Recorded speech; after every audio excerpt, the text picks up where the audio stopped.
घर्मासमन्तात्त्रिवृतं व्यापतुः तयोर्जुष्टिं मातरिश्वा जगाम। श्रीगुरुभ्यो नमः। अथात्र भागवते द्वितीये स्कन्धे षष्ठे अध्याये 35 श्लोकः। ಎರಡನೇ ಸ್ಕಂಧದ 6ನೇ ಅಧ್ಯಾಯದ 35ನೇಯ ಶ್ಲೋಕः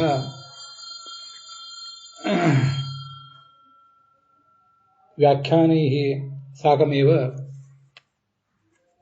मीमांस्यते। चतुर्मुखः नारदं स्वमहिमानं वर्णयामास। अहं च वेदप्रतिपाद्येषु तत्त्वेषु प्रधानः, तपस्विषु प्रधानः, दक्षादिप्रजापतीनामपि पतिः, तैः अभिवन्दितश्च। तथापि अस्य भगवतः योगं निपुणम् आस्थायापि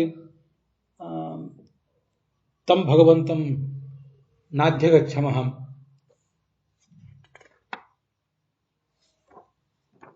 न मे वाक् कदाप्यनृतं ब्रवीति, न मे चित्तं च व्यर्थेषु अनर्थेषु च पदार्थेषु घटते। नापि मे ऋषिकाणि दुर्मार्गगामिनी भवन्ति। सर्वस्यास्य सम्पत्प्रकारस्य भगवतः हरेः करुणैव कारणम्। अतएव तया करुणैव तन्नियुक्तोऽहं विश्वं सृजामि। तस्यैव करुणया प्रेरितः हरः जगदिदं हरति। स्वयं च त्रिशक्तिधृक् अयमेव परमात्मा विश्वं पुरुषरूपेण परिपाति। ನಾರದರಿಗೆ ಚತುರ್ಮುಖ ಬ್ರಹ್ಮ ಏನೇನು ಹೇಳಿದ ಅನ್ನೋದನ್ನ ನಾವು ನೋಡ್ತಿದ್ದೇವೆ. ನಮಗೆ ಆ ಭಗವಂತನನ್ನ ತಿಳ್ಕೊಳ್ಳುವುದು ಸಾಧ್ಯ ಆಗಿಲ್ಲ ಅಂತ ತನ್ನ ಅಲ್ಪತ್ವವನ್ನ ಈ ಚತುರ್ಮುಖ ಬ್ರಹ್ಮ ನಾರದನಿಗೆ ಹೇಳ್ಕೊತಾ ಇದ್ದಾನೆ. ಈಗ ನತೋಸ್ಮ್ಯಹಂ ಅನ್ನುವಂಥ 35ನೇ ಶ್ಲೋಕವನ್ನ ನಾವು ನೋಡಬೇಕಾಗಿದೆ. ಆ ಭಗವಂತನ ಪಾದಕಮಲಗಳಿಗೆ ನನ್ನ ನಮಸ್ಕಾರ. ಯಾರು ಭಕ್ತರು ಆ ಪಾದಕಮಲಗಳಿಗೆ ಅಭಿವಂದಿಸ್ತಾರೆ ಅವರಿಗೆ ಎಲ್ಲ ಥರದ ಮಂಗಳವನ್ನೂ ಕೊಟ್ಟು ಅವರ ಸಂಸಾರದ ಬಂಧನವನ್ನು ತಡೆದು ಹಾಕುವಂಥ ಪಾದಕಮಲ ಅದು. ಅವನ ಮಾಯೆಯ ಆಳ ಅಗಲಗಳ ಬಗ್ಗೆ ಅವನಿಗೊಬ್ಬನಿಗೆ ಗೊತ್ತಷ್ಟೇ ಹೊರತು ನನಗಾಗಲಿ ಚತುರ್ಮುಖ ಬ್ರಹ್ಮನಿಗಾಗಲಿ ಗೊತ್ತಿಲ್ಲ. ಜೀವೋತ್ತಮರಾದ ನಮಗೇ ಅದು ಗೊತ್ತಿಲ್ಲ ಅಂದಮೇಲೆ ಇನ್ನು ಉಳಿದವರಿಗೆ ಅದು ಹೇಗೆ ಪೂರ್ಣವಾಗಿ ಗೊತ್ತಿರುವುದು ಸಾಧ್ಯ? ಇದು ಈ ಶ್ಲೋಕದ ಸರಳವಾದಂಥ ಅರ್ಥ. ನಾಹಂ ನಭಸ್ವಾನ್ ತಮ್ ಅಥ ಅಪರೆ. ಅಥ ಅಪರೆ ಅಂದ್ರೆ ಇನ್ನು ಉಳಿದವರು ಅಂತ ಅದರ ಅರ್ಥ. ಅಥವಾ ಅಥ ಅನ್ನೋ ಶಬ್ದಕ್ಕೆ ಪೂರ್ಣವಾಗಿ ಯಾರು ತಿಳಿಯುವುದು ಸಾಧ್ಯ ಅಂತ ಆ ಇನ್ನೊಂದು ಅರ್ಥವನ್ನು ಕೂಡ ವಿಜಯಧ್ವಜರು ಮತ್ತು ಯಾದವಾರ್ಯರು ವರ್ಣನೆ ಮಾಡಿದ್ದಾರೆ. ಅಥ ಕಾರ್ತ್ಸ್ನೇಯನ ಕೇ ಜಾನೀಯು. ಅಥ ಎಂಬ ಶಬ್ದಕ್ಕೆ ಕಾರ್ತ್ಸ್ನ್ಯ ಪರಿಪೂರ್ಣ ಅಂತನೂ ಒಂದು ಅರ್ಥ ಇದೆ. ಆದ್ರಿಂದ ಆ ರೀತಿಯಾಗಿ ಭಗವಂತನನ್ನ ಪೂರ್ಣವಾಗಿ ಬಲ್ಲವರು ಯಾರು? ಅದು ಆ ಶ್ಲೋಕದ ತಾತ್ಪರ್ಯ. ಸ್ವಮಾಯಾ ವಿಭವಂ ಸ್ವಯಂ ಗತಃ ಅಂತ ಹೀಗೆ ಶಾಸ್ತ್ರಗಳಲ್ಲಿ ಕೇಳಿ ಬರ್ತದೆ. ತನ್ನ ಮಾಯೆಯ ಆಳ ಅಗಲಗಳನ್ನು ಅವನು ತಾನೇ ಬಲ್ಲವನು ಅಂತ.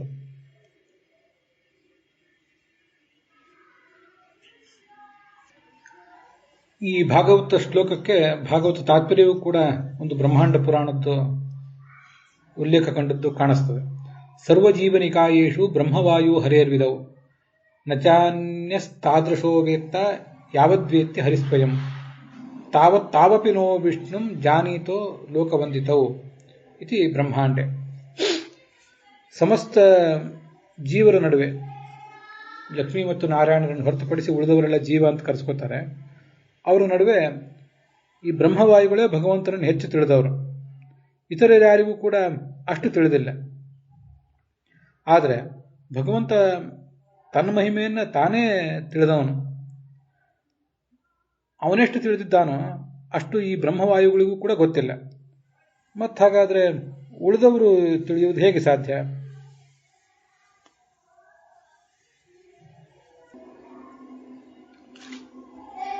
ವೇದಗಳಲ್ಲಿ, ಮಹಾಭಾರತ ಮೊದಲಾದ ಇತಿಹಾಸಗಳಲ್ಲಿ, ಭಾಗವತ ಮೊದಲಾದ ಪುರಾಣಗಳಲ್ಲಿ ಭಗವಂತನ ಮಹಿಮೆ ವರ್ಣಿತ ಆಗಿದೆ. ಆ ಮಹಿಮೆಯನ್ನು, ಈ ಎಲ್ಲ ಗ್ರಂಥಗಳಲ್ಲಿ ವರ್ಣಿತವಾದ ಮಹಿಮೆಯನ್ನು ಸ್ವಯಂ ಭಗವಂತ ತಾನು ಬಲ್ಲ ಅಷ್ಟೆ. ಚತುರ್ಮುಖ ಬ್ರಹ್ಮನಿಗೂ ಅದು ಪೂರ್ಣವಾಗಿ ಗೊತ್ತಿಲ್ಲ. ಚತುರ್ಮುಖ ಬ್ರಹ್ಮನಿಗೆ, ವಾಯುವಿಗೆ ಕಳೆದ ದಿವಸ ನಾವು ನೋಡಿದಂತೆ ಭಗವಂತನನ್ನೊಬ್ಬನ್ನು ಬಿಟ್ಟರೆ ಉಳಿದುದೆಲ್ಲವನ್ನೂ ತಿಳಿಯುವ ಶಕ್ತಿ ಇದೆ. ಆದರೆ ಭಗವಂತನನ್ನು ಪೂರ್ಣವಾಗಿ ತಿಳಿಯುವಂತಹ ಶಕ್ತಿ ಇಲ್ಲ.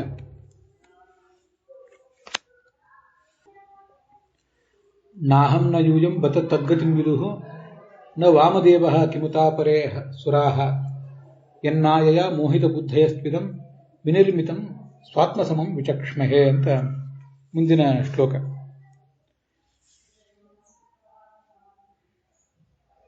ನಮಗೆ ಅಂದರೆ ಚತುರ್ಮುಖ ಬ್ರಹ್ಮ ಹೇಳ್ತಾನೆ, ನನಗೆ ಅವನ ಮಹಿಮೆ ಪೂರ್ಣ ಗೊತ್ತಿಲ್ಲ, ನಿಮಗೂ ಎಲ್ರಿಗೂ ಗೊತ್ತಿಲ್ಲ, ನಾರದಾದಿಗಳಿಗೂ ಕೂಡ ಗೊತ್ತಿಲ್ಲ. ನ ವಾಮದೇವ, ಶಿವನಿಗೆ ಗೊತ್ತಿಲ್ಲ. ಇನ್ನು ಬೇರೆ ದೇವತೆಗಳಿಗೆ ಗೊತ್ತಿರುವುದು ಹೇಗೆ? ಯಾಕೆ ಈಗ ಆ ಥರ ಆಗಿದೆ ಅಂದರೆ, ಯನ್ಮಾಯೆಯ ಮೋಹಿತ ಬುದ್ಧಯ, ಭಗವಂತನ ಮಾಯಾ ಅನ್ನೋ ಶಕ್ತಿ ಅನ್ನೋದು ನಮ್ಮ ಬುದ್ಧಿಗೆ ಮಂಕು ಕವಿಸಿದೆ. ಆದ್ದರಿಂದ ಆತನನ್ನು ಪೂರ್ಣವಾಗಿ ಅರಿಯುವುದು ನಮಗಾಗಲಿಲ್ಲ. ವಿನಿರ್ಮಿತಂ ಸ್ವಾತ್ಮಸಮಂ ವಿಚಕ್ಷ್ಮಹೇ, ಆದರೆ ಆ ಭಗವಂತನ ಮಾಯೆಯಿಂದ ಸೃಷ್ಟವಾದಂತಹ ಈ ಜಗತ್ತೇನಿದೆ, ಎನ್ ಮಾಯೆಯ ಮೋಹಿತ ಬುದ್ಧಯ ತ್ವಿದಂ ವಿನಿರ್ಮಿತಂ, ಮಾಯೆಯಿಂದ ಈ ಜಗತ್ತೂ ಸೃಷ್ಟವಾಗಿದೆ. ಭಗವಂತನ ಇಚ್ಛಾಶಕ್ತಿಯಿಂದ, ಆ ಪ್ರಕೃತಿಯಿಂದ. ಆ ಮಾಯೆಯಿಂದ ನಮ್ಮ ಬುದ್ಧಿಗೆ ಮಂಕು ಕವಿದಿದೆ. ಆ ಜಗತ್ತಿನ ಬಗ್ಗೆ ನಾವು ತಿಳ್ಕೊಂಡಿದ್ದೇವೆ. ಆದರೆ ಇದಂ, ಈ ಭಗವಂತನನ್ನು ಮಾತ್ರ ಸ್ವಾತ್ಮಸಮಂ, ನಮಗೆ ಎಷ್ಟು ಸಾಧ್ಯವೋ ಅಷ್ಟು ನಾವು ತಿಳಿದಿದ್ದೇವೆ ಹೊರತು ಪೂರ್ಣವಾಗಿ ನಮಗೆ ತಿಳಿಯಲಿಕ್ಕೆ ಸಾಧ್ಯ ಆಗಲಿಲ್ಲ. ಈ ಶ್ಲೋಕದಲ್ಲಿ ವಾಮದೇವ ಅಂತ ಶಬ್ದ ಇದೆ. ವಾಮದೇವ ಅಂದರೆ ಶಿವ ಅಂತ ಹೀಗದರ ಅರ್ಥ. ವೀರರಾಘವರ ದೃಷ್ಟಿಯಲ್ಲಿ ವಾಮದೇವೋ ನಾಮ ಕಶ್ಚಿತ್ ಋಷಿ ಶಂಕರೋವ, ರುದ್ರ ಅಥವಾ ಯಾವನೋ ವಾಮದೇವ ಎಂಬ ಹೆಸರಿನ ಋಷಿಯೂ ಕೂಡ ಇದ್ದಾನೆ ಹಾಗೂ ಅಂತನೂ ಅವರು ಅರ್ಥ ಮಾಡಿದ್ದಾರೆ. ವಿಜಯಧ್ವಜರ ವ್ಯಾಖ್ಯಾನದಲ್ಲಿ ವಾಮದೇವ ಅಂದರೆ ವಾಮೋ ನಿರ್ದೇಶೋ ದೇವೋ ನಾರಾಯಣ ಯಸ್ಯ ಮತೆ, ಯಾವ ಶಿವನ ಅಭಿಪ್ರಾಯದಲ್ಲಿ ದೇವಶಬ್ದವಾಚ್ಯನಾದ ನಾರಾಯಣ ವಾಮನಾಗಿದ್ದಾನೋ, ಅರ್ಥಾತ್ ನಿರ್ದುಷ್ಟನಾಗಿದ್ದಾನೋ, ಪರಮ ಮಂಗಳ ಸ್ವರೂಪನಾಗಿದ್ದಾನೋ ಆ ಶಿವನನ್ನು ವಾಮದೇವ ಅಂತ ಹೇಳಬೇಕು. ಹೀಗೆ ಶಿವ ನಾರಾಯಣನನ್ನ ನಿರ್ದೋಷ ಅಂತಲೂ ಶುಭ ಕಲ್ಯಾಣ ರೂಪ ಅಂತಲೂ ಚಿಂತನೆ ಮಾಡ್ತಾನಾದ್ದರಿಂದ ಅವನಿಗೆ ವಾಮದೇವ ಅಂತ ಹೀಗೆ ಹೆಸರು. ಭಗವಂತನ ಮಾಯೆ ಯಾರಿಗೆ ಬಂಧಕವಾಗಿ ಪರಿಣಮಿಸಿದೆಯೋ ಅಂಥವರು ಈ ಜಗತ್ತನ್ನ ಸ್ವಾತ್ಮಸಮಂ ಪರಮಾತ್ಮ ಸದೃಶಂ ವಿಚಕ್ಷತೆ, ಪರಮಾತ್ಮನಿಗೆ ಸಮಾನವಾದದ್ದು, ಪರಮಾತ್ಮನಿಂದ ಅಭಿನ್ನವಾದದ್ದು ಅಂತಲೂ ಅರ್ಥ ಮಾಡಬಹುದು.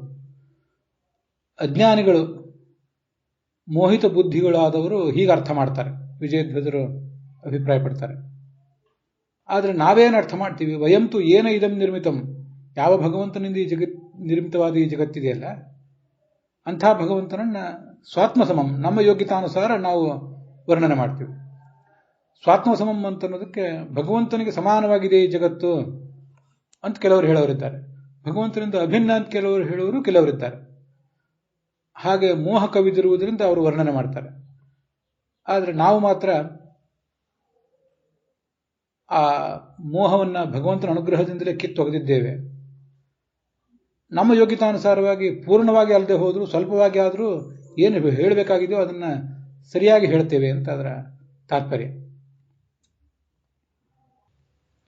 ಭಾಗವತದಲ್ಲಿ ಒಂದು ಕಡೆ ಬೇರೆ ಕಡೆಯೂ ಬಂದಿದೆ. ವಿಮೋಹಿತೋಯಂ ಜನ ಈಶಮಾಯಯ ತ್ವದೀಯಯ ತ್ವಾಂನ ಭಜತ್ಯನರ್ಥದೃಕ್ ಸುಖಾಯ ದುಃಖ ಪ್ರಭವೇಶು ಸಜ್ಜತೆ ಗೃಹೇಶು ಯೋಷಿತ್ ಪುರುಷಶ್ಚ ವಂಚಿತಃ ಅಂತ.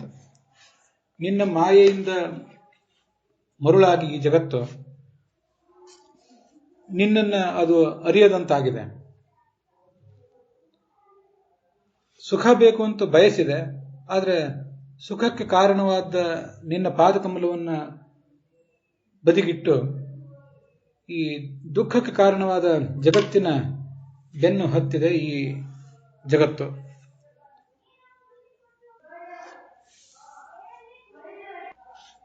ಗೃಹೇಶು ಯೋಷಿತ್ ಪುರುಷಶ್ಚ ವಂಚಿತಃ. ಇಲ್ಲಿ ಸ್ತ್ರೀಯರಾಗಲಿ ಪುರುಷರಾಗಲಿ ಎಲ್ಲರೂ ಕೂಡ ಭಗವಂತನ ಆ ಮಾಯೆಗೆ ಮರುಳಾದವರೇ. ಅವನ ಪಾದಕಮಲವೊಂದನ್ನು ಬಿಟ್ಟು ಉಳಿದದ್ದೆಲ್ಲವನ್ನು ಈ ಜಗತ್ತು ಬಯಸ್ತಾ ಇದೆ. ಆದ್ದರಿಂದ ಅದು ನಷ್ಟವಾಗಿ ಹೋಗಿದೆ ಅಂತ ಅದರ ತಾತ್ಪರ್ಯ. ಯಸ್ಯಾವತಾರ ಕರ್ಮಾಣಿ ಗಾಯಂತಿ ಹ್ಯಸ್ಮದಾದಯ ನಯಂ ವಿಂದಂತಿ ತತ್ವೇನ ತಸ್ಮೈ ಭಗವತೆ ನಮಃ. ನಾನು, ಚತುರ್ಮುಖ ಬ್ರಹ್ಮ ಮೊದಲಾದವರೆಲ್ಲರೂ ಕೂಡ ಆ ಭಗವಂತನ ಅವತಾರಗಳನ್ನು, ನಾನಾ ಥರದ ರೂಪಗಳನ್ನು ಅವನೇನು ತಾಳ್ತಾ ಇದ್ದಾನೆ, ಅವೆಲ್ಲವನ್ನು ಕೂಡ ಎಷ್ಟು ಸಾಧ್ಯವೋ ಅಷ್ಟು ನಾವು ವರ್ಣಿಸ್ತೇವೆ. ಆದರೆ ಅವನನ್ನು ಪೂರ್ಣವಾಗಿ ನಮಗೆ ತಿಳಿಯುವುದಾಗಿಲ್ಲ. ತಸ್ಮೈ ಭಗವತಿ ನಮಃ, ಅಂಥ ಭಗವಂತನಿಗೆ ನಮಸ್ಕಾರ ಅಂತ ಅದರ ತಾತ್ಪರ್ಯ. ಈ ಶ್ಲೋಕವನ್ನು ಕೂಡ ನಾವು ಗಮನಿಸಬೇಕು. ಅವತಾರ ಅಂತ ಅಲ್ಲೊಂದು ಶಬ್ದ ಇದೆ. ಅದೊಂದು ಶಬ್ದ ಬಿಟ್ಟರೆ ಪ್ರಾಯ ಎಲ್ಲ ಮತಗಳಿಗೂ ಕೂಡ ಸ್ವೀಕಾರಕ್ಕೆ ಯೋಗ್ಯವಾಗುವಂತಹ ಒಂದು ಶಬ್ದ ಇದೆ. ಅವತಾರ ಅಂದರೆ ಮೂಲ ಯಾವುದೋ ಲೋಕದಲ್ಲಿರುವಂತಹ ಭಗವಂತ ಇಲ್ಲಿಯೇ ಹುಟ್ಟಿ ಬರ್ತಾನೆ ಅಂತ ಅರ್ಥ ಮಾಡ್ಕೊಳ್ಳುವುದು ಒಂದು ಬೇರೆ ವಿಷಯ ಆಯಿತು. ಅವತಾರ ಅಂದರೆ ಭಗವಂತನ ಶಕ್ತಿಯ ಅವತಾರ. ಭಗವಂತನಿಗೆ ಈ ಭೂಲೋಕದಲ್ಲಿ ಅವತಾರವನ್ನು ಅನೇಕ ಜನ ಒಪ್ಪೋದಿಲ್ಲ. ನಿರ್ಗುಣ ನಿರಾಕಾರ ಅನ್ನುವರೆಲ್ಲ ಇದ್ದಾರೆ. ಆ ಕಡೆ ಇರಲಿ, ಅದೆಲ್ಲ ಆ ವಾದಗಳ ಆ ಕಡೆ ಇರಲಿ. ಆದರೆ ಭಗವಂತನ ಶಕ್ತಿಯ ಅವತಾರ ಅಂತನೂ ಇದೆ, ಅದಂತನೂ ಎಲ್ಲರೂ ಒಪ್ಪಬೇಕು. ಭಗವಂತನ ಶಕ್ತಿ ಎಲ್ಲ ಕಡೆ ಪ್ರಸರಿಸಿಕೊಂಡಿದೆ. ಹೀಗೆ ಅವನ ಅವತಾರ ಏನಿದೆ, ಆ ಅವತಾರವನ್ನು ನಮಗೆಷ್ಟು ತಿಳಿದಿದೆಯೋ ಅಷ್ಟು ನಾವು ಹೇಳ್ತೇವೆ. ಅವನ ಶಕ್ತಿಯ ಪ್ರಸಾರವನ್ನು ನಮಗೆಷ್ಟು ಸಾಧ್ಯವೋ ಅಷ್ಟು ನಾವು ಹೇಳ್ತೀವಿ. ಅಂಥ ಭಗವಂತನಿಗೆ ನಮಸ್ಕಾರ ಅಂತ. ಯಾವ ಭಗವಂತನ ಹೆಸರನ್ನು ಹೇಳಲಿಲ್ಲ. ಎಲ್ಲ ಮತದವರು ತಮ್ಮ ತಮ್ಮ ಮತಗಳ ಪಂಥಗಳ ರೀತ್ಯ ಆ ಹೆಸರನ್ನು ಜೋಡಿಸಿಕೊಂಡು ಹೇಳಬಹುದಾದಂಥ ಒಂದು ಮಂತ್ರ ಅದು. ಯಾಕೆ ಹೀಗೆ ಹೇಳಿದೆ ಅಂದರೆ, ಇನ್ನೊಂದು ಭಾಗವತ ಶ್ಲೋಕ ಇದೆ. ಯಚ್ಛಕ್ತಯೋ ವದತಾಂ ವಾದಿನಾಂ ವೈ ವಿವಾದ ಸಂವಾದ ಭುವೋ ಭವಂತೆ ಕುರ್ವಂತಿ ತೇಷಾಂ ಪುನರಾತ್ಮಮೋಹಂ ತಸ್ಮೈ ನಮೋನಂತ ಗುಣಾಯ ಕರ್ಮಣೆ ಅಂತ ಭಾಗವತದಲ್ಲಿ ಮತ್ತೊಂದು ಕಡೆ ಶ್ಲೋಕ ಬರ್ತದೆ. ಭಗವಂತನ ಆ ಶಕ್ತಿಗಳು, ಅವನ ಶಕ್ತಿಯ ಪ್ರಸಾರ ಈ ಜಗತ್ತಿನ ಉದ್ದಗಲಕ್ಕೂ ಆಳ ಎತ್ತರಕ್ಕೂ ಹರಡಿದೆಯಲ್ಲ, ಆ ಶಕ್ತಿಯ ಬಗ್ಗೆ ದೊಡ್ಡ ದೊಡ್ಡ ಜ್ಞಾನಿಗಳಾದಂಥವರು ಕೂಡ ಇವತ್ತು ವಿವಾದ ಮಾಡ್ತಾನೇ ಇದ್ದಾರೆ. ಅದನ್ನು ಅರಿತುಕೊಳ್ಳುವಂತಹ ಪ್ರಯತ್ನವನ್ನು ಮಾಡ್ತಾನೇ ಇದ್ದಾರೆ. ಆದರೂ ಕುರುವಂತ ತೇಷಾಂ ಪುನರಾತ್ಮಮೋಹಂ, ಅಷ್ಟಾದರೂ ಪೂರ್ಣವಾಗಿ ಅರಿಯಲಿಕ್ಕಾಗದೆ ಮೋಹಕ್ಕೊಳಗಾಗಿಬಿಟ್ಟಿದ್ದಾರೆ. ತಸ್ಮೈ ನಮಃ ಅನಂತ ಗುಣಾಯ, ಅನಂತ ಮಹಿಮನಾದ ಭಗವಂತನಿಗೆ ನಮಸ್ಕಾರ ಅಂತ ಆ ಒಂದು ಶ್ಲೋಕ. ಸ ಏಷ ಆದ್ಯ ಪುರುಷಃ ಕಲ್ಪೇ ಕಲ್ಪೇ ಸೃಜತ್ಯಜಃ ಆತ್ಮನ ಆತ್ಮನೆ ಆತ್ಮನಾತ್ಮಾನಂ ಸ ಸಂಯಚ್ಛತಿ ಪಾತಿಚ ಅಂತ 38ನೇ ಶ್ಲೋಕ. ಪ್ರತಿಯೊಂದು ಕಲ್ಪದಲ್ಲಿಯೂ ಕೂಡ ಈ ಆದ್ಯ ಪುರುಷನಾದಂತಹ ಭಗವಂತ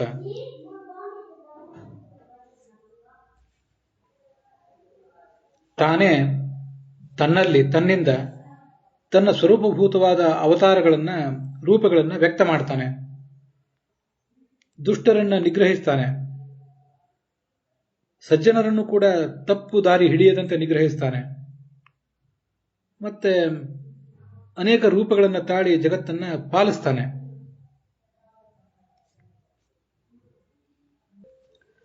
ಇದಕ್ಕೆ ಭಾಗವತ ತಾತ್ಪರ್ಯ ಇದೆ. ಸ್ವಯಮೇವ ಸ್ವರೂಪಾಣಿ ಮತ್ಸ್ಯಕೂರ್ಮಾದಿಕಾನ್ಯಜಃ ಸ್ವಾತ್ಮನ್ಯೇವ ಇಚ್ಛೆಯ ಸೃಷ್ಟ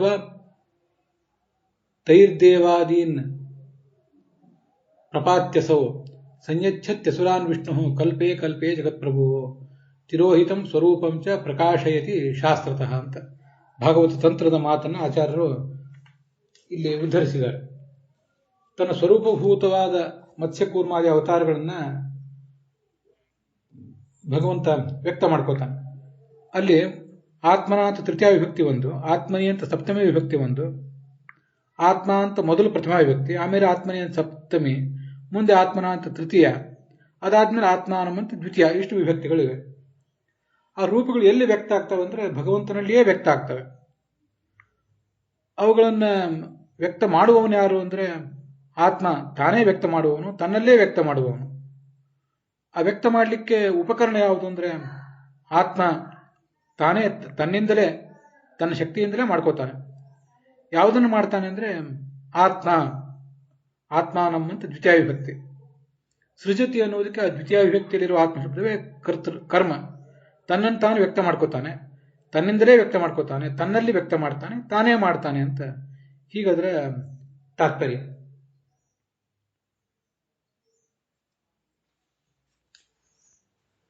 ದೇವತೆಗಳನ್ನು ಸಾತ್ವಿಕ ಸ್ವಭಾವದವರನ್ನು ಪಾಲಿಸ್ತಾನೆ, ಅಸುರರನ್ನು ನಿಗ್ರಹಿಸ್ತಾನೆ, ಮತ್ತೆ ಕಾಲ ಅನುಗುಣವಾಗಿ ಮರೆಯಾದಂತಹ ತತ್ವವನ್ನು ಮತ್ತೆ ಆತ ಬೆಳಕಿಗೆ ತರ್ತಾನೆ.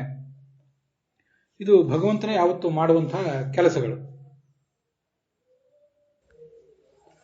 ಈ ಮಾತಿಗೆ ಶ್ರೀಧರರು ಮತ್ತು ವೀರರಾಘವರು ಅರ್ಥ ಬರೀತಾರೆ. ಆತ್ಮ ತಾನೇ ಕರ್ತ, ತಾನೇ ಅಧಿಕರಣ. ಆತ್ಮ ಅಂತ ಪ್ರಥಮ ವಿಭಕ್ತಿಯ ಶಬ್ದದಿಂದ ತಾನು ಕರ್ತ ಈ ತನ್ನ ರೂಪಗಳ ಅಭಿವ್ಯಕ್ತಿಗೆ ತೋರಿಸಿದರು. ತಾನೇ ಆ ರೂಪಗಳ ಅಭಿವ್ಯಕ್ತಿಗೆ ಅಧಿಕರಣ ಅಂತ ತೋರಿಸಿದರು. ಹಾಗೆ ಆ ಅಭಿವ್ಯಕ್ತಿಗೆ ಕಾರಣನೂ ಕೂಡ ತಾನೇ ಅಂತ ತೋರಿಸಿದರು. ಮತ್ತು ಆ ಅಭಿವ್ಯಕ್ತಿಗೆ ಕರ್ಮವೂ ಕೂಡ ತಾನೇ ಅಂತ ಹೀಗೆ ಅದರ ಅರ್ಥಗಳನ್ನು ಬರೆದಿದ್ದಾರೆ. ಆತ್ಮನ ಉಪಕರಣಭೂತೇನ ಆತ್ಮನಿ ಆಧಾರೆ ಆತ್ಮಾನಂ ಉಪಾದಾನಭೂತಂ ಅಂತ ವೀರರಾಘವರ ಅರ್ಥ ಬರೀತಾರೆ. ಆ ಭಗವಂತನೇ ಎಲ್ಲದಕ್ಕೂ ಕೂಡ ಉಪಾದಾನ ಅಂದರೆ ವ್ಯಕ್ತ ಆಗಲಿಕ್ಕೆ ಕಾರಣ ಅಂತ ಹೀಗೆ ಅರ್ಥ. ಈಗ ಅವನ ರೂಪಗಳು ವ್ಯಕ್ತ ಆಗ್ತಾ ಇರ್ತವೆ, ಭಗವಂತ ಆ ರೂಪಗಳನ್ನು ವ್ಯಕ್ತ ಮಾಡ್ತಾ ಇರ್ತಾನೆ. ಇದು ಅಲ್ಲಿ ಕಾಣಿಸುವಂಥ ತಾತ್ಪರ್ಯ. ಭಾಗವತ ತಾತ್ಪರ್ಯದಲ್ಲಿ ಮುಂದೊಂದು ಕಡೆ ಇದೆ, ಪಾಲನೆ ವಿಷ್ಣು ರೂಪದಿಂದ ಮಾಡ್ತಾನೆ. ಅಲ್ಲಿ ಒಂದು ಕಡೆ ಮತ್ಸ್ಯಾದಿ ರೂಪಿ ಪೋಷಯತಿ ಅಂತ, ಮತ್ಸ್ಯ ಮೊದಲಾದ ರೂಪಗಳಿಂದ ಈ ಜಗತ್ತನ್ನು ಅವನು ಪೋಷಿಸ್ತಾನೆ. ಮತ್ತೆ ಈ ಜಗತ್ತಿಗೆ ತತ್ವಜ್ಞಾನವನ್ನು ಕೊಡ್ತಾನೆ, ತಿರೋಹಿತವಾದ ಸ್ವರೂಪವನ್ನು ಕೊಡ್ತಾನೆ ಅಂತ ಪ್ರಶ್ನೆ ಬಂದಾಗ ವ್ಯಾಸ ಮತ್ತು ಪರಶುರಾಮ ಇತ್ಯಾದಿ ರೂಪಗಳಿಂದ, ಕಪಿಲಾದಿ ರೂಪಗಳಿಂದ ಕಣ್ಮರೆಯಾದ ತತ್ವವನ್ನು ಮತ್ತೆ ಜಗತ್ತಿಗೆ ತರ್ತಾನೆ. ಜಾಮದಜ್ಞಾದಿ ರೂಪಕಃ ಜ್ಞಾನಾದ್ಯುತ್ಪಾದಕ ಅಂತ ಭಾಗವತ ತಾತ್ಪರ್ಯದಲ್ಲಿ ಮುಂದೆ ಒಂದು ಕಡೆ ಬರ್ತದೆ. ಹಯಗ್ರೀವ, ವ್ಯಾಸ, ಪರಶುರಾಮ ಇತ್ಯಾದಿ ರೂಪಗಳಿಂದ ಜ್ಞಾನವನ್ನು ಕೊಡ್ತಾನೆ. ಹಯಗ್ರೀವ ರೂಪದಿಂದ ಜ್ಞಾನವನ್ನು ರಕ್ಷಿಸ್ತಾನೆ ಕೂಡ.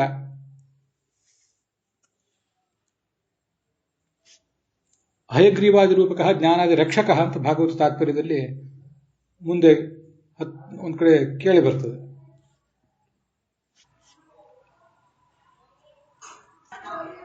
ಇಲ್ಲಿ ಕಲ್ಪ ಅಂತ ಶಬ್ದ ಇದೆಯಲ್ಲ, ಅದರ ಬಗ್ಗೆ ಒಂದಿಷ್ಟು ವಿಷಯಗಳನ್ನು ನಾವು ಗಮನಿಸಬೇಕು.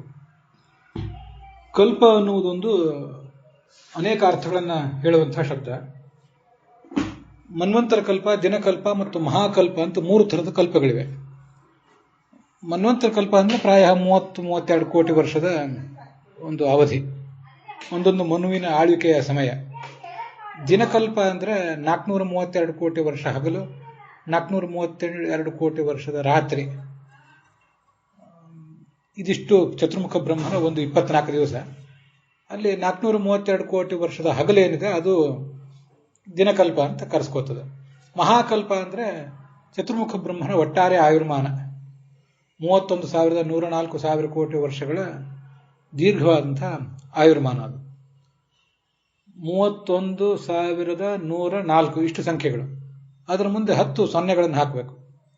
ಒಟ್ಟು 15 ಅಂಕಿಗಳ ದೀರ್ಘವಾದಂತಹ ಕಾಲ ಅದೊಂದಾಗ್ತದೆ. ಇದು ಚತುರ್ಮುಖ ಬ್ರಹ್ಮನ ಮಹಾಕಲ್ಪ ಅಂತ ಕರೆಸ್ಕೋತದೆ. ಅದನ್ನು ಆಯುಷ್ಯ ಅಂತ ಅದನ್ನ ಚತುರ್ಮುಖ ಬ್ರಹ್ಮನ ಆಯುರ್ಮಾನ ಅಂತ ಕರೀತಾರೆ. ಇಲ್ಲಿ ಕಲ್ಪೆ ಕಲ್ಪೆ ಅಂದ್ರೆ ದೈನಂದಿನ ಕಲ್ಪ ಅಂತ ಯಾದವಾರ್ಯರು ಅರ್ಥ ಮಾಡಿದ್ದಾರೆ. ವಿಜಯಧ್ವಜರಾಗ್ಲಿ ಮತ್ತೆ ಬೇರೆ ಅನಂತ ತೀರ್ಥರು, ಯಾದವೇಂದ್ರರು ಇತ್ಯಾದಿ ಯಾರು ಕೂಡ ಹಾಗೆ ಅರ್ಥ ಮಾಡಿಲ್ಲ. ದೈನಂದಿನ ಕಲ್ಪ ಅಂತಾನೆ ನಾವೇನು ತಿಳ್ಕೊಂಡು ತಪ್ಪಿಲ್ಲ, ಆದರೆ ಹಾಗೇ ಹೇಳಬೇಕಾದ ಅನಿವಾರ್ಯತೆ ಏನಿಲ್ಲ. ಯಾಕೆ ಹಾಗೆ ಹೇಳಿದೆ ಅಂದ್ರೆ, ಮಹಾಕಲ್ಪ ಪ್ರತಿಯೊಂದು ಸೃಷ್ಟಿಯಲ್ಲಿಯೂ, ಕಲ್ಪೆ ಕಲ್ಪೆ ಅಂದ್ರೆ ಪ್ರತಿಯೊಂದು ಸೃಷ್ಟಿಯಲ್ಲಿಯೂ ಕೂಡ ಚತುರ್ಮುಖ ಬ್ರಹ್ಮನ ಆಯುರ್ಮಾನದಲ್ಲಿ 31,104,000 ಕೋಟಿ ವರ್ಷಗಳ ಆಯುರ್ಮಾನ ಏನಿದೆ, ಅಂತಹ ಪ್ರತಿಯೊಬ್ಬ ಬ್ರಹ್ಮ, ಈ ಸೃಷ್ಟಿಯಲ್ಲಿ ಒಬ್ಬ ಬ್ರಹ್ಮ, ಮುಂದಿನ ಸೃಷ್ಟಿಯಲ್ಲಿ ಮತ್ತೊಬ್ಬ ಬ್ರಹ್ಮ, ಅದರ ಸೃಷ್ಟಿಯಲ್ಲಿ ಮತ್ತೊಬ್ಬ ಬ್ರಹ್ಮ, ಹೀಗೆ ಈ ಮಹಾಕಲ್ಪಗಳೇನಿವೆ ಆ ಮಹಾಕಲ್ಪಗಳಲ್ಲಿ ಈ ಪರಮಾತ್ಮ ಹೀಗೆ ಅವತಾರ ಮಾಡ್ತಾನೆ, ಸೃಷ್ಟಿಸ್ತಾನೆ, ಪಾಲಿಸ್ತಾನೆ ಅಂತ ಅರ್ಥ ಮಾಡಿದ್ರು ಏನು ತಪ್ಪಿಲ್ಲ. ಯಾಕೆಂದ್ರೆ ಆ ಮಹಾಕಲ್ಪ ನಡೆದಾಗ ಆ ಮಹಾಕಲ್ಪದಲ್ಲಿ ಯಾವುದಾದ್ರೂ ಒಂದು ದಿನಕಲ್ಪ ಅಂತೂ ಇದ್ದೇ ಇರ್ತದಲ್ಲ. ಹಗಲಿನಲ್ಲೇ ಭಗವಂತ ಅವತಾರ ಮಾಡ್ತಾನೆ. ಅವನ ಅವತಾರ ಮಾಡಿದರೆ ಈ ಜಗತ್ತೆಲ್ಲದಕ್ಕೂ ಕೂಡ ಅವನ ಅವತಾರಗಳನ್ನು ನೋಡಿ ಅವನ ಅವತಾರಗಳಲ್ಲಿ ಪಾಲ್ಗೊಳ್ಳಿಕ್ಕೆ ಅನುಕೂಲ ಆಗ್ತದೆ. ಚತುರ್ಮುಖ ಬ್ರಹ್ಮನ ರಾತ್ರಿಯ ಹೊತ್ತಿನಲ್ಲಿ, ಅಂದರೆ 432 ಕೋಟಿ ವರ್ಷದ ರಾತ್ರಿ ಹೊತ್ತೇನಿದೆ, ಆಗ ಅವತಾರ ಆಗೋದಿಲ್ಲ, ಅದು ಹಗಲು ಹೊತ್ತಿನಲ್ಲೇ ಆಗೋದು. ಅದಕ್ಕಾಗಿ ಯಾದವಾರ್ಯರು ಅಯಂ ಕಲ್ಪ ದೈನಂದಿನ, ಭಗವಂತನ ಅವತಾರಗಳಾಗೋದು ಚತುರ್ಮುಖ ಬ್ರಹ್ಮನ ಹಗಲಿನಲ್ಲಿ ಅಂತ ಮಾಡಿದ್ದಾರೆ. ಹಗಲಿನಲ್ಲಿ ಅನ್ನೋದೇ ಸರಿ, ಆದರೆ ಅದು ದಿನಕಲ್ಪದಲ್ಲೇ ಆಗ್ತದೆ, ಮನ್ವಂತರ ಕಲ್ಪದಲ್ಲಿ ಆಗೋದಿಲ್ಲ ಅಂತಲ್ಲ. ಯಾಕೆಂದ್ರೆ ಯಾವೊಂದು ದಿನ ನಡೆದಿರ್ತದಲ್ಲ ಆವಾಗ ಯಾವ್ದಾದ್ರು ಒಂದು ಮನ್ವಂತರ ನಡೆದೇ ಇರ್ತದೆ. ಅದು ನಮಗೆ ಪಂಚಾಂಗದ ದೃಷ್ಟಿಯಿಂದ ಗೊತ್ತಿದೆ. ಕೃತ, ತ್ರೇತ, ದ್ವಾಪರ, ಕಲಿಯುಗ, ಹೀಗೆ 4 ಯುಗಗಳು ಒಂದು ಬಾರಿ ಸಂದರೆ ಅದೊಂದು ಮಹಾಯುಗ ಆಗ್ತದೆ. ಅದು 43,20,000 ವರ್ಷದ ಅವಧಿ. ಅಂಥ 71 ಮಹಾಯುಗ ಆದರೆ ಅದಕ್ಕೊಂದು ಮನ್ವಂತರ ಅಂತಾರೆ. ಅಂಥ 14 ಮನ್ವಂತರಗಳಾದರೆ ಅದೊಂದು ಕಲ್ಪ, ಅದನ್ನೇ ಬ್ರಹ್ಮಣ ದಿನ ಅಂತಾರೆ. ಅಷ್ಟೇ ರಾತ್ರಿ ಇದೆ. ಆ ದಿನ ಅನ್ನೋದು 432 ಕೋಟಿ ವರ್ಷ, ಹಗಲು ಅನ್ನೋದು, ರಾತ್ರಿ ಅನ್ನೋದು 432 ಕೋಟಿ ವರ್ಷದ ಅವಧಿ. ಆ ಮನ್ವಂತರ ಅನ್ನೋದ್ರಿಂದ ಸಾಮಾನ್ಯವಾಗಿ 30 ಕೋಟಿ 31 ಕೋಟಿ ವರ್ಷದ ಒಂದು ಅವಧಿ ಅದು.